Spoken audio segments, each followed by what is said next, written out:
Welcome to the Dirty Snow Podcast, episode 13, season 5. We're coming to an end here, Norm. We're coming to an end. Yeah, light at the end of the tunnel. Probably the last show for a little while. We didn't do one last week. Got a little busy. But yeah, we made it through Snowmobile season. Yeah, we made it through Ice Oval season, I guess. Season, we could say true. That. There's a little bit going on. We still got one freebie. We can go watch a snowcross race and enjoy a nice drink. How's that sound? Yeah, yep. We didn't get to enjoy too many of those at the tracks this year. We're busy usually, but no, it was a good season. USSA wrapped up the Pro Star Cup up in Beaujeu this last weekend, and you had the World Series the weekend before at Eagle River, which was a conjoined race between PVR and USSA, and that went very well. Lacked on the crowd side though. Yeah, sleds like, we too. gotta I think figure a way. Like there's it's double hard. events at a weekend just don't work. Like people already seen the facility that year. They've already got their enjoyment out of it. Yeah, it's tough. I don't know if it's so much that, or we got to get another reason to get people there. Something big or spectacular that's a little different. But I think the sled counts too across the board are down. We always say at the end of the year, either the driver, the sled, or the wallet, one of them is broke. I think CPT had pretty good numbers. I don't have a definite number, but it looked like they had good numbers. The they were the was best great of the size. weekend. Yeah, they were the best number wise for the weekend of the couple events that we knew about. And they pay back good. They do. That fall, the late season here, or spring race, we'll call it, does well. It pays back. The crowd looked pretty decent there. I like the new TV they put in the grandstands. That was a neat add-on. Mm-hmm. Giving the fans that experience of seeing the replay is crucial at the racetrack. Absolutely. It might not have been a jumbotron, but it's a step forward. Absolutely, it is. Yeah, it's important for people that are in attendance. Just to get that replay. There's announcements and stuff. They had a 50-50 sale. I think the whole 50-50 was going on the whole weekend. It was like over 20,000. Yeah, they're taking notes from the guys out in Woodstock. They kind of brought that new mindset of buy tickets in advance, start selling early, online based system, and it's paying off. All the Canadian tracks, Valcourt did, now CPT did. I don't know if they have a loophole in their laws or something where they can do different types of gambling, which we can do in the States, but maybe a few of the tracks got to look into that. Yeah, it was 20,000, and part of it was going back to them to put some new grandstands up, and the winner walked home with over 10,000 Canadian, which is a really good chunk of change. You can't complain on that. No. But yeah, let's hit the results for the weekend. So PVR was over in Willow River, Minnesota for their last event of the season. Supermod 800 saw Matt Gady bring his Supermod out, taking the win over AJ Lang and Joe Burns. And those are 440s. Those guys are running it's a bonus classes, the 800. Yeah, a little test and tune class. Yeah. And then Supermod 440, Matt Gady picked up the win over Aaron Reuter and Jesse Wergen. And then Superstock 340 Free Air, Jim Lemke picked up the win over Tim Paulbecky and Braxton Bell. And Tim stopping me at Eagle River, he said, you always put my name up on the screen whenever I finish second all the time. And looking back on it, that did happen a couple times this year. But the important one was, Tim, you got the win in the Snow Pro points, which was a cumulative points series that PVR had. It's kind of like passing points. You got points based on what class you declared for that weekend. So it wasn't one set class. So if you had a class of like 9 sleds, you got higher points than like a class with 4 or 5 sleds. Yeah, So I think that's how it works. Correct me if I'm wrong. One of the PVR folks, but Tim got some bonus money. I think it was like $3,700 for some Snow Pro points. So there's some pretty good payouts for that. So hats off to Tim and Jim and Jesse on the Snow Pro point side. Up in Beaujeu at the CPTC, the Pro Star Cup Tour ended with Justin Peterson picking up a win over Travis McDonald and Reed Klinger. Congrats, Justin. I believe that's his first Pro Star win. Pro Champ win across the board. Pro Star, Pro Champ, whatever you want to say. Top class, he pulled it off. Yeah, yep. Great for Justin. He was fast all weekend, top 4 sleds with Gunnar and Blaine. I think those guys broke, but you take them whenever you can get them. Everyone works their tail off. Yeah. And there's, hats off to Justin on getting his Pro Star Cup win. And then the points ended up, I think Blaine picked up the title over Gunnar. And then our buddy Danik was third. Danik ended up third. He went to all the events, got show up points. Yeah, he had a great start to the year. Just didn't wrap up the end like he thought. Yeah, he got banged up at the World Series. So I don't know if he was at tip-top shape or not, but congrats to those guys. F500 on Saturday. Or that's Sunday, I believe. I think I got that wrong because Marcus Catlin won on Saturday. But Colton Abraham picked up the win over Dylan Fox and Brad Harrison. And then F3 on Saturday, Reed Klinger got the win over Joey Birch and Tanner Foss. And then the 63rd running of the Canadian Power Toboggan Championship, Blaine Stevenson picked up the win over Gunnar Stern and Travis McDonald. Yeah, Blaine had a good late run in that race. If you're watching the playback on it, it was Gunnar had a good lead, hands down, and a few bobbles, and just ran him down. Yeah, Blaine ran him down. He had the entry speed. I felt like Gunnar was backing out a little earlier and rolling the corners, and Blaine was charging him hard at the end, and it just he weathered the storm and pulled it off. And Travis got a podium spot. I think coming to the checkered flag, he passed Justin. Yeah, it wasn't on camera, 2 or 3 feet. Yeah, because it was on the leaders. But yeah, that's an awesome pickup for Travis as well. He's got 2 podium days. Yeah, local guy. He wants to win on Sunday and pick up a CPTC so bad. Here's the schedule looking ahead. You got Snowcross and Elk River at ERX this weekend. The CMPR banquet is in Glenwood March 15th. Snowcross and Eagle River the 14th and 15th. The USSA rules meeting and banquet is in Wausau on the 22nd.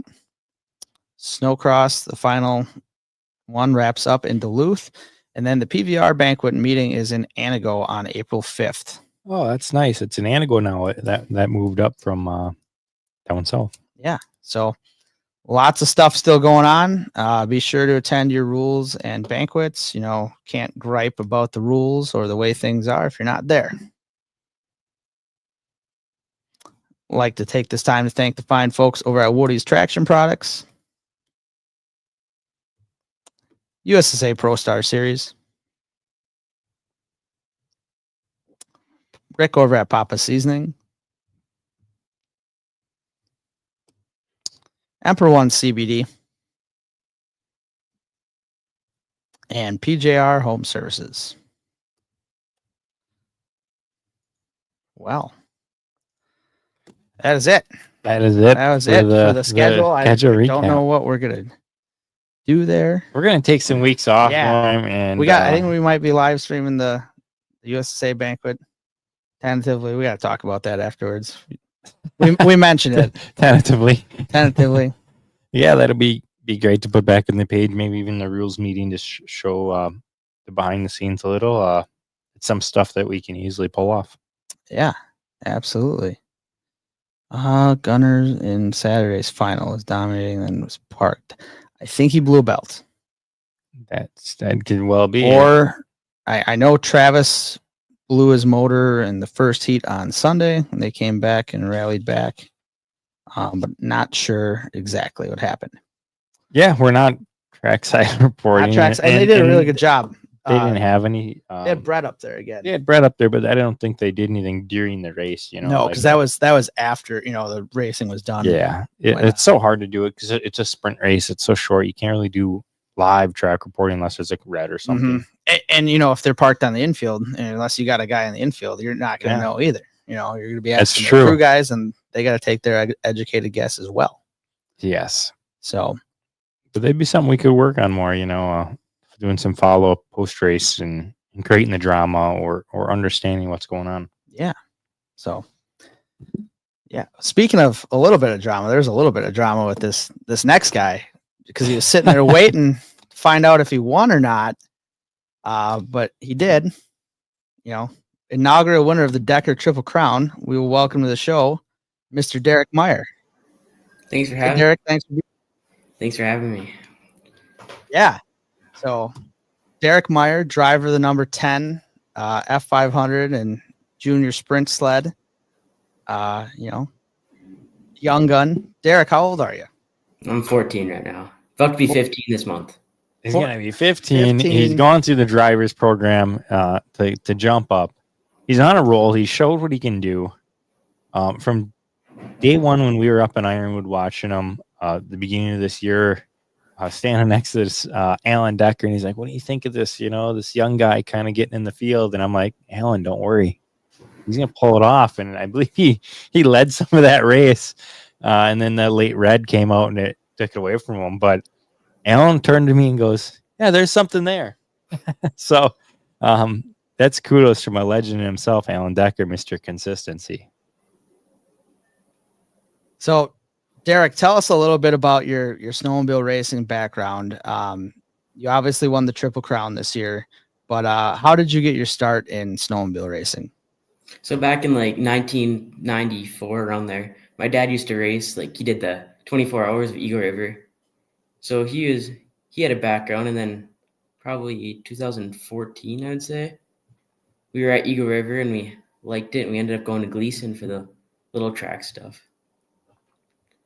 Very cool. And you've been primarily on like 380s and some 440 fanners, and then recently the junior F500 stuff. Yeah, I started for a big track. I started on the 340s, then I got on a 500 before I got on a 380. Or no, I was on the 380 first.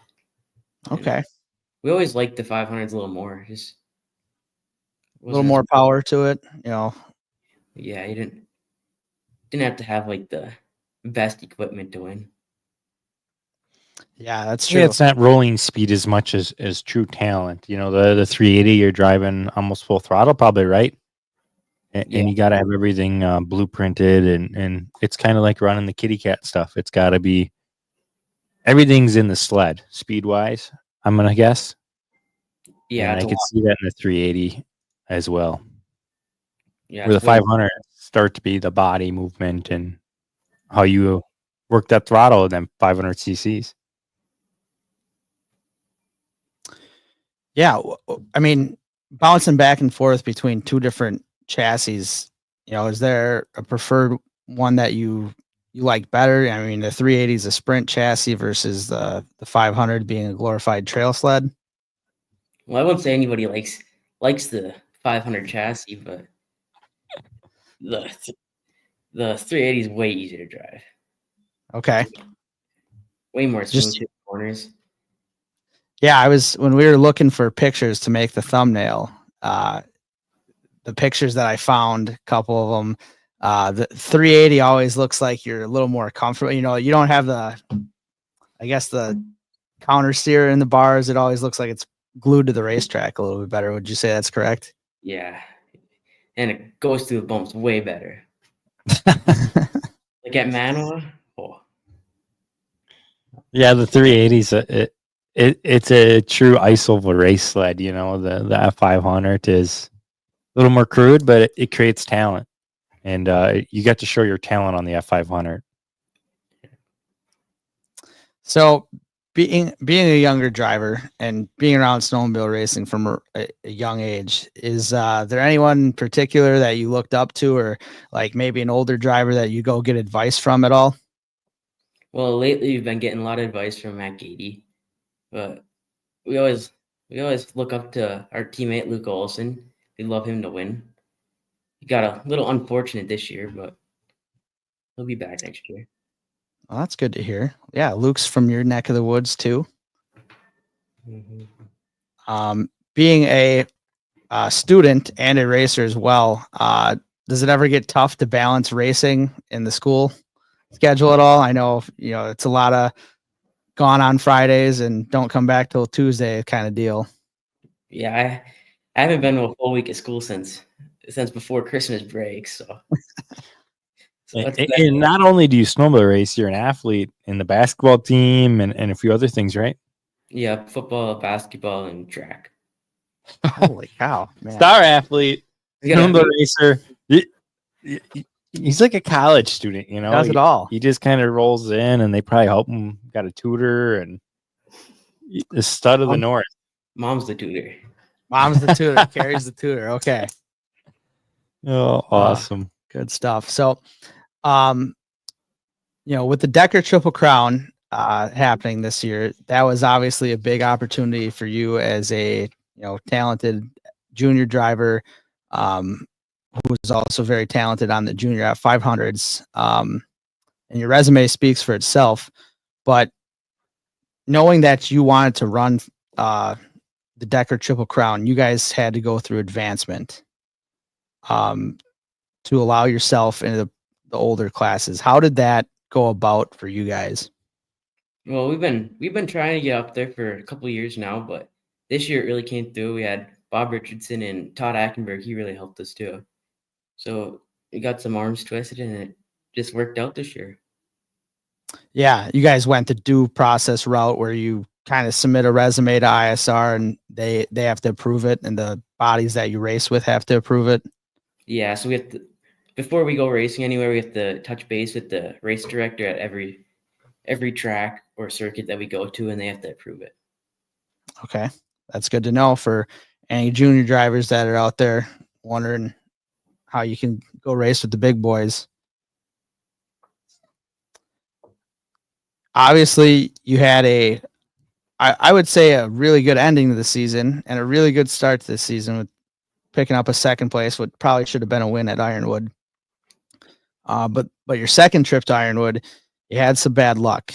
Yeah, you overcame an injury this season. How did you stay focused, and how do you have that mental toughness to say, I'm going to get back on this sled as soon as I can and still race the heck out of it?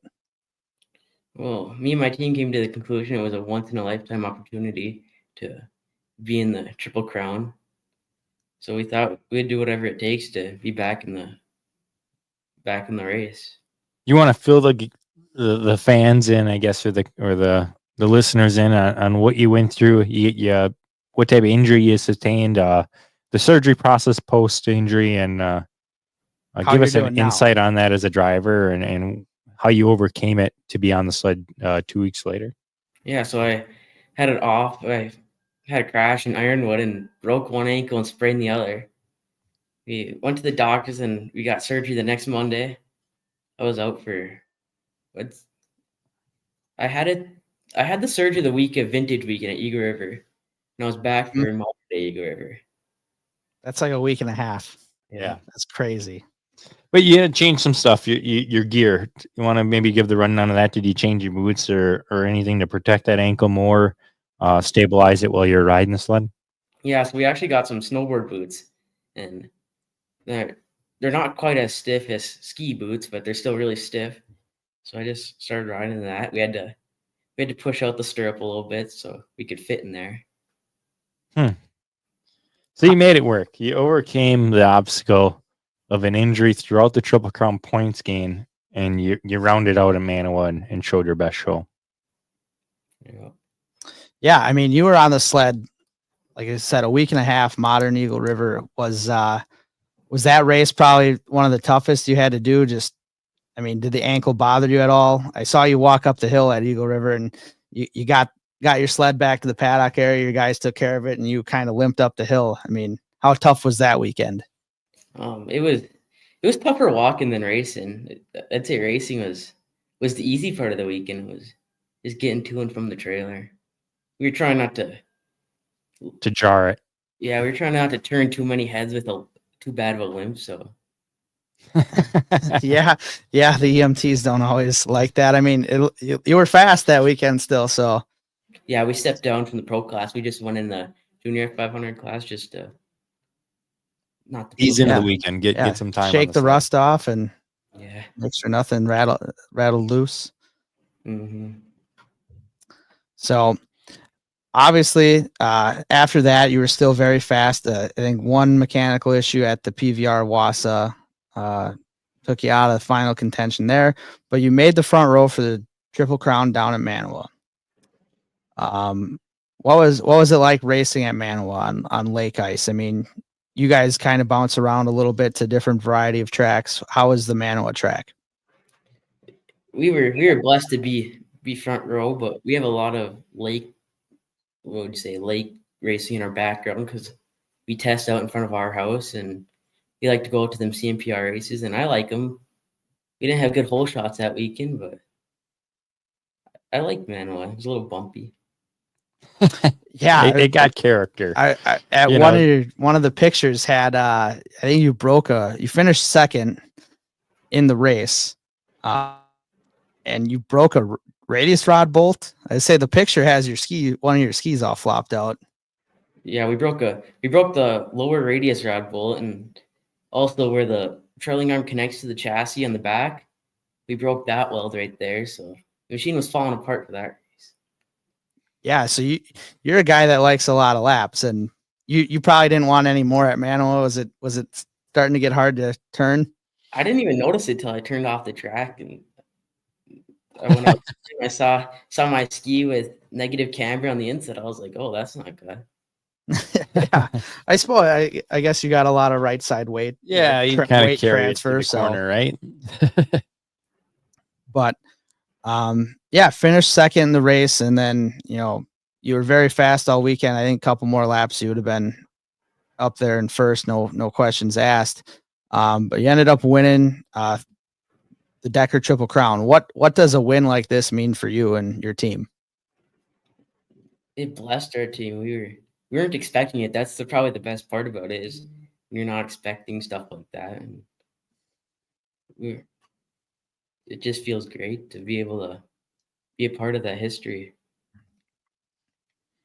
Yeah, absolutely, history indeed, and I think that solidified your position as a future pro racer and a very experienced rider too. I mean, we heard the questions a few times. Oh, how's there a 14-year-old racing in this? And I explained it to a few people. I'm like, don't worry. I'm like, you don't have to worry about the 10 sled. He doesn't find the hay bales. He doesn't collect other people. He's probably one of the cleanest racers out there. And, it showed. He whooped up on a lot of very good experienced racers.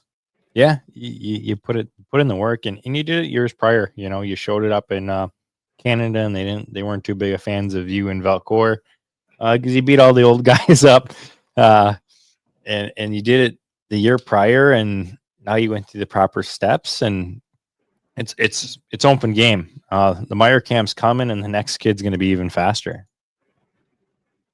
Yeah, speaking of Ben, you race against your brother quite frequently, and you probably have most of your career. You guys are pretty close in age.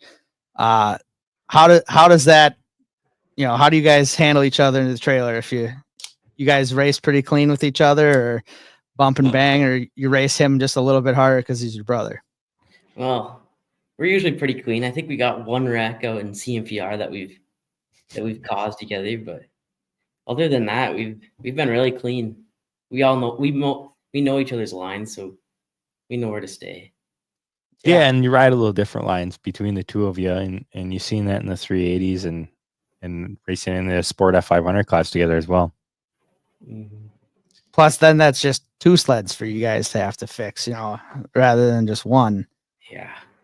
So, I guess, we talked about you being a multi-sport athlete. Is there anything else you do to train or prepare for snowmobile season?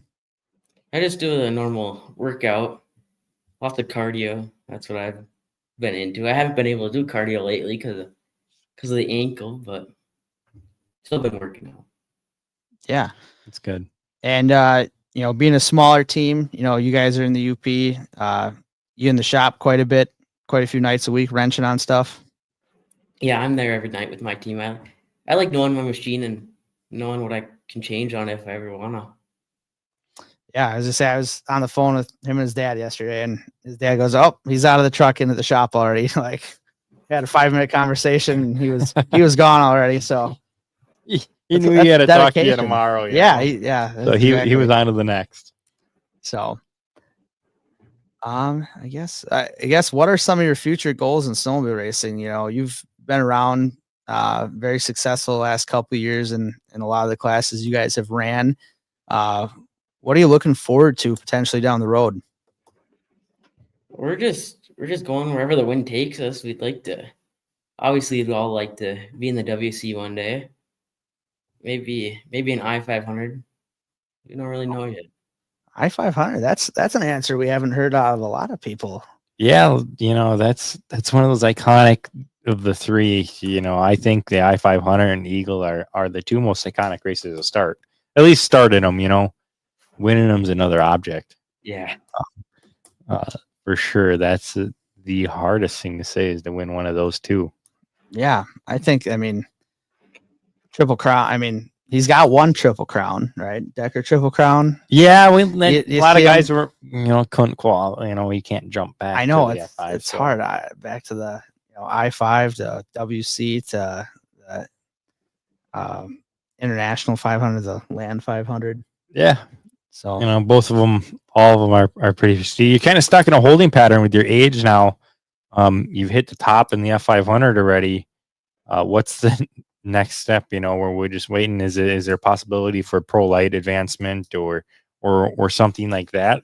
So you're not stuck in this holding pattern. You're going to be in for the next 2 years. I want to say year and a half. I think you'll be 16 by 2 race seasons from now. So yeah, so 2-year holding pattern kind of on that, and I guess solidify it. Go win another F500 program and make it happen if that's next year's Decker Triple Crown.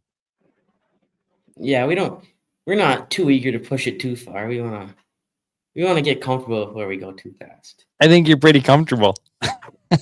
Thank you. I think there's a pro light in this guy's future.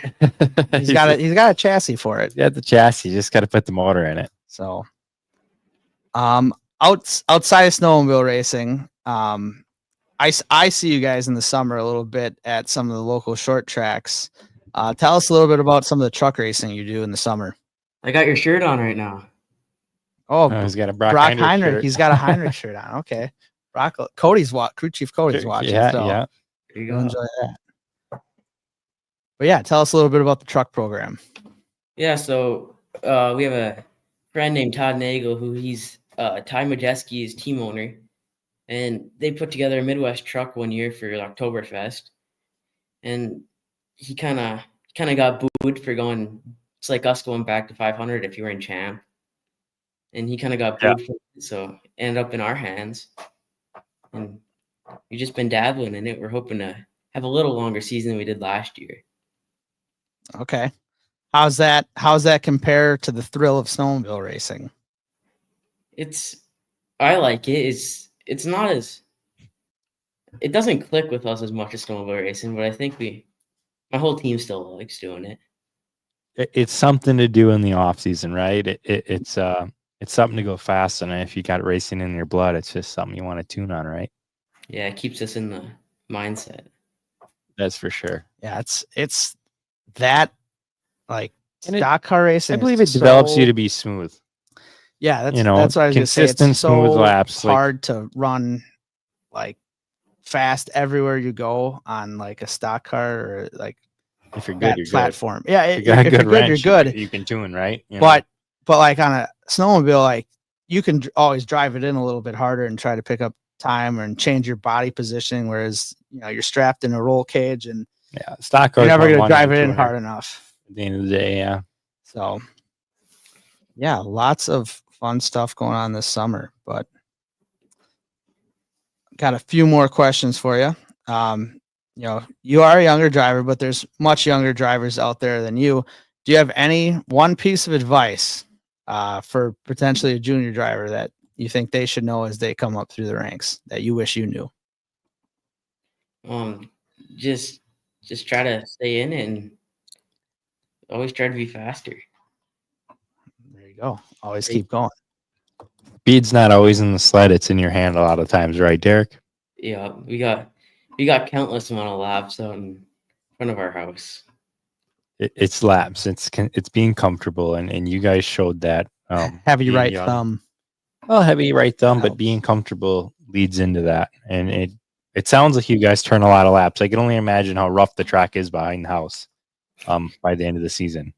Yeah, well, starts to form like Manawa. Too much snow, so it just turns into slush. But before that, we're on there quite a bit.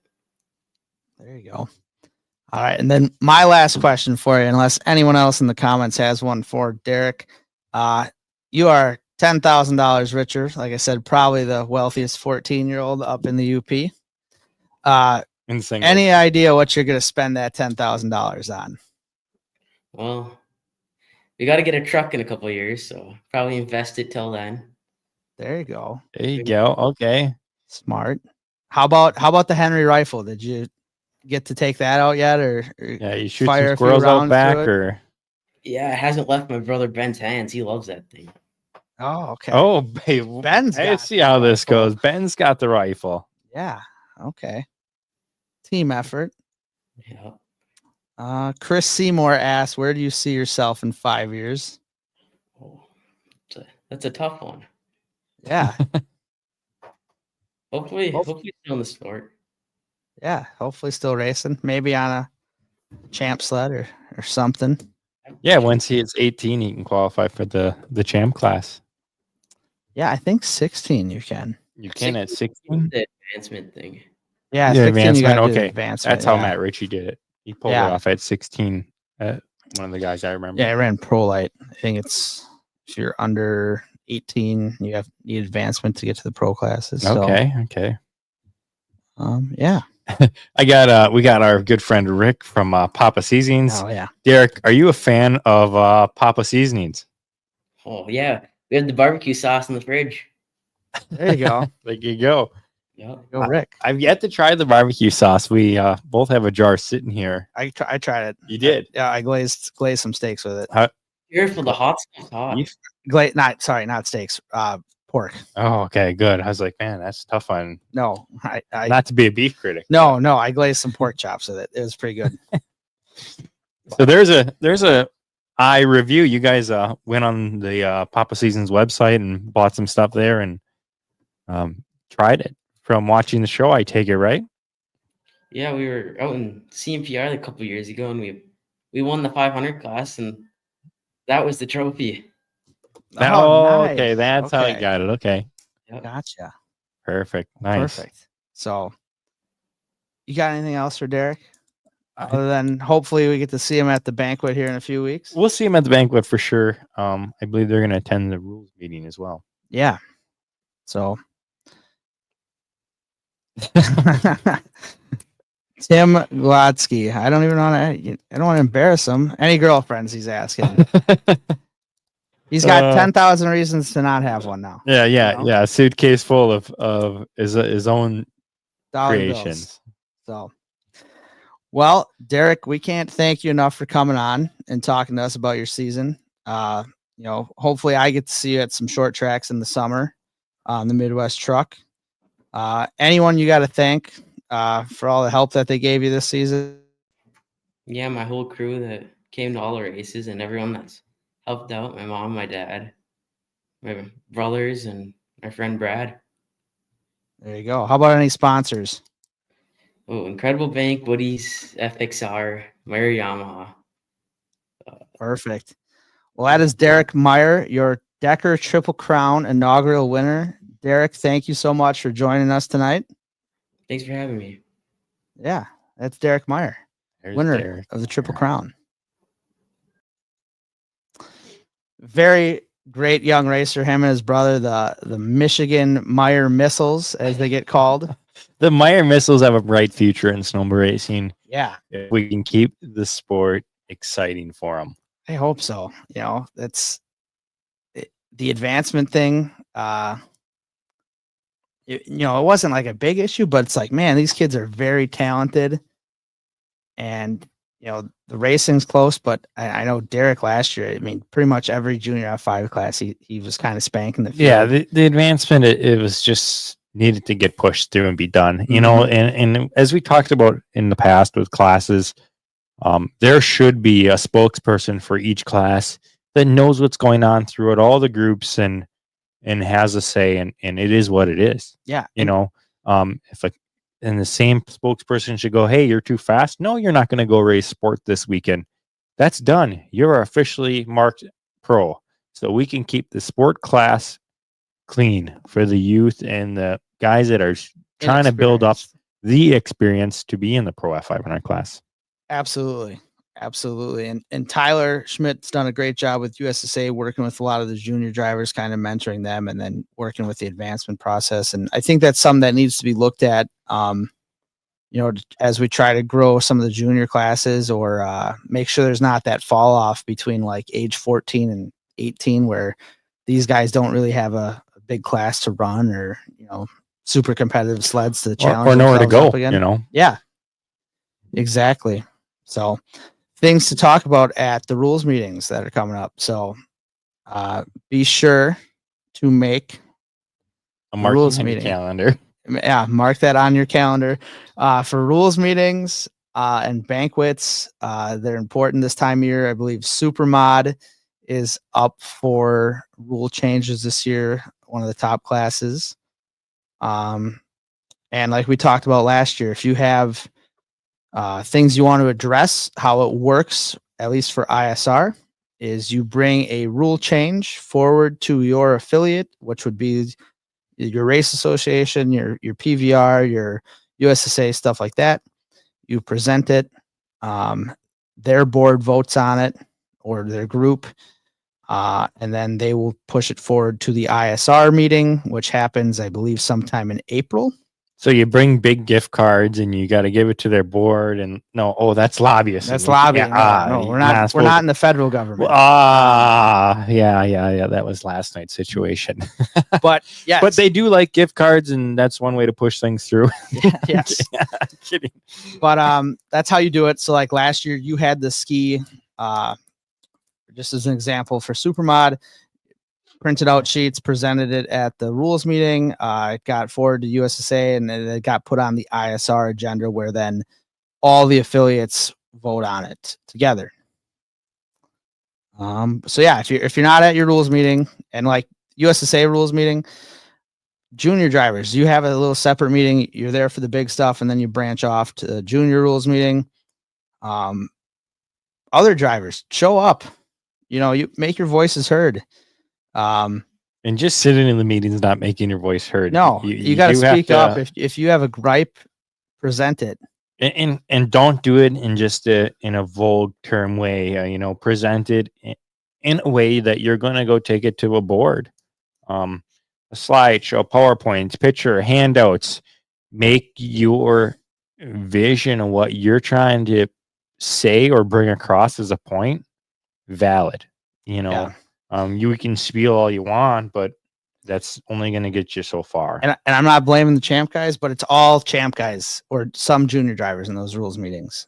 And there's a lot of, champ guys, yes, they are the premier class, but there's a lot of other classes there that, if you want something changed, people need to attend these meetings. There's a lot of work that's need to be done. And if it's not brought up, it doesn't change. Absolutely. Yeah. Yeah, Miranda Peterson makes sport class sport again. Yeah. I don't disagree at all. I think sport class, you're going to have to offer both classes each day. So the only way you're going to pull it off and make it right. And how was it when we ran? We had a 600 combo in there. Combo and the F500, right? But we ran both because we were at the bottom of the barrel. But then when we hit that point where, say, I won a championship my first year in sport, Brandon, you're no longer welcome in sport. That's just the way it was. Yeah, it was like the top 2 or 3 in points. And if you sport won or won a race, had to advance. Next year, you advanced no matter what. So it was one of those deals where it was enforced too, because there was no point in taking it away. Greg Peterson was paying for your entries, and I think they kind of had some stipulations in there that they weren't probably going to pay for your entry if you weren't supposed to be there, right? Yeah. And Eagle River is a little different. No, there's no such thing as jumping down. This is not letter lines like motocross. It's all bullshit that they used to do. Oh, you're an A class at District 16, but now we're going to Loretta, so you're going to jump in B class. Exactly. That I don't agree with. So that is, and drivers know better. I understand they want ice time, but that's also if my class doesn't run that day, don't show up to the racetrack that day. Yeah, so maybe the association, maybe you got to go voice your opinion. Hey, we want both days, and we want to respect this. How can we pull it off? Is there time in the window? Is it possible to schedule maybe we got to cut Outlaws back to 1 heat race or 2, or instead of 3, or other classes too. or cut a class that has no numbers, like combined classes. I don't know about combining classes. I just thought that was kind of chintzy, kind of hobbyish in my opinion. But hey, if that's what we're going to run a hobby sport, we can do that. But yeah, well, I understand. Or like you said, cut classes to where if you want to race, these are the classes you got to run. Yeah, I'm not. You got to stop catering. We cater way too much to the drivers in many things. We forget about the fans 90% of the time with oval racing. We need to see some changes, and it has to happen.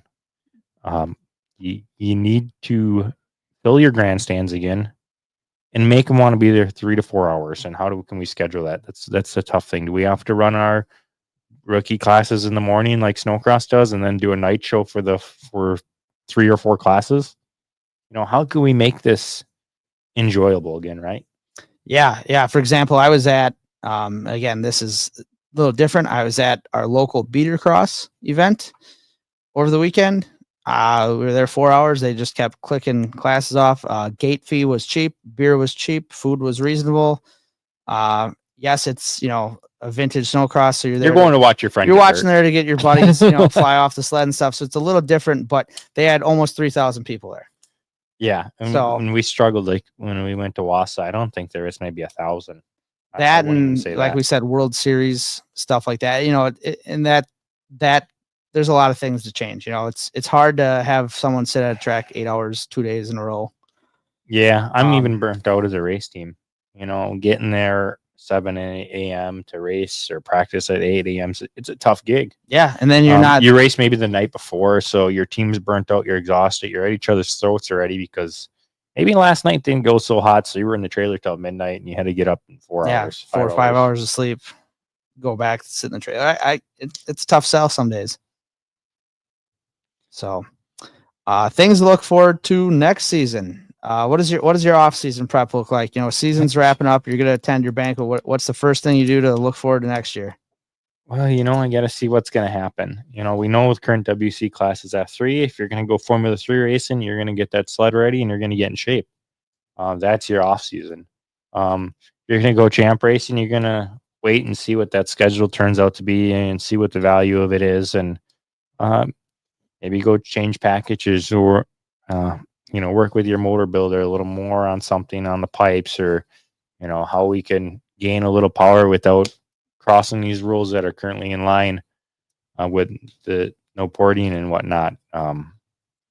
Maybe changing the domes or something. I don't know. Yeah. Working with your motor builder on dyno time, right? Yeah. From a crew guy's side, you're gonna tear your sled down. You're gonna make sure your bearings don't rust. And go through everything there. Trailer maintenance, the clutches apart, inventory, tear your clutches apart, fog your motor, clean your carbs, drain all your tanks and lines, all that kind of stuff. I just did the bearings of tanks. Yeah, you worry about that in the fall when you got to start it again. Yeah. And then, while everything is still fresh, I think this is important. Your current sponsors, you get them thank you cards, thank you notes. Yes. Because they will appreciate that. They'll remember that when you come asking later in the summer for funds for the following season. And then while it's fresh, you update your driver resume or your sponsorship package because it's fresh. You just came off. If you had a really good season, make it sound like you had a phenomenal season. Well, no, you can't. You don't lie, but you keep a record of it and you make it look good energy. Yep. You get it out to print. You make your, hero cards and sponsorship. You can't make your hero cards. Hero cards got a new hood next year. Yeah, that's true. Get rid of your existing ones, all your sponsors, and maybe have a party, an event, and then start planning for next year. Plan for next year. Door knock, email sponsors, do whatever you can. Get prepped for heydays. Heydays hits. That's D-Day. Like when heyday hits, that's your time to get that sled worked on or start getting into the season. And hopefully you got all your sponsors wrapped up, or that's your final meeting to show them here.